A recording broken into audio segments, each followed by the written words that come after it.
Donald Trump and Hillary Clinton this morning are closer than ever to a showdown in November. A string of primary victories for Trump and Clinton Tuesday gave the candidates new momentum in their fight to win the Republican and Democratic nominations.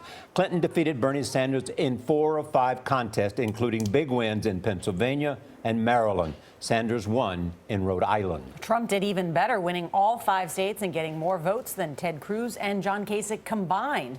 Trump picked up an estimated 105 delegates. Kasich collected just 5, and Cruz got only 1. Trump now has 949 delegates in the bank. He needs just 288 more to clinch the Republican nomination. We begin our primary coverage with Major Garrett at Trump Tower in Manhattan, where he covered Trump's victory speech. Major, good morning. Good morning. Donald Trump won every county in every state last night. Ted Cruz is now mathematically eliminated from winning the GOP nomination on the first ballot. Not surprisingly, Trump said he has no intention of changing his off-the-cuff style and began to turn his attention toward the general election. Do you consider yourself the presumptive nominee? I consider myself the presumptive nominee, absolutely. Donald Trump called Tuesday the biggest night of his campaign and predicted he would win the GOP nomination on the first ballot. And even if he doesn't, he said he'll win anyway.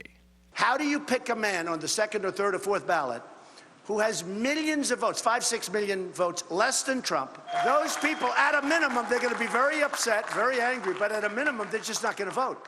Trump also said it's time for Ted Cruz and John Kasich to quit. I think they're hurting the party because, again, they have no path. Zero path to victory. This campaign moves back to more favorable terrain. Cruz conceded early from Indiana, a state he needs to win next Tuesday to stop Trump's delegate march. From the famous gym in the basketball movie Hoosiers. What is it? 15 feet. Cruz attempted to connect with voters by recreating a scene from the film. Do you have a tape measure with you? But instead, he flubbed the word for hoop. You know, the amazing thing is that basketball ring here in Indiana, it's the same height as it is in New York City and every other place in this country. Back in New York City, Trump devoted more attention than ever to Hillary Clinton. If Hillary Clinton were a man, I don't think she'd get 5% of the vote. The only thing she's got going is the woman's card. And the beautiful thing is women don't like her, okay?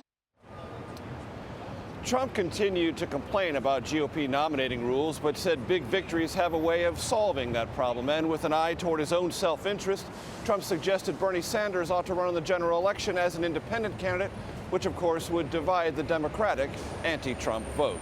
Gail? Thank you very much, Major.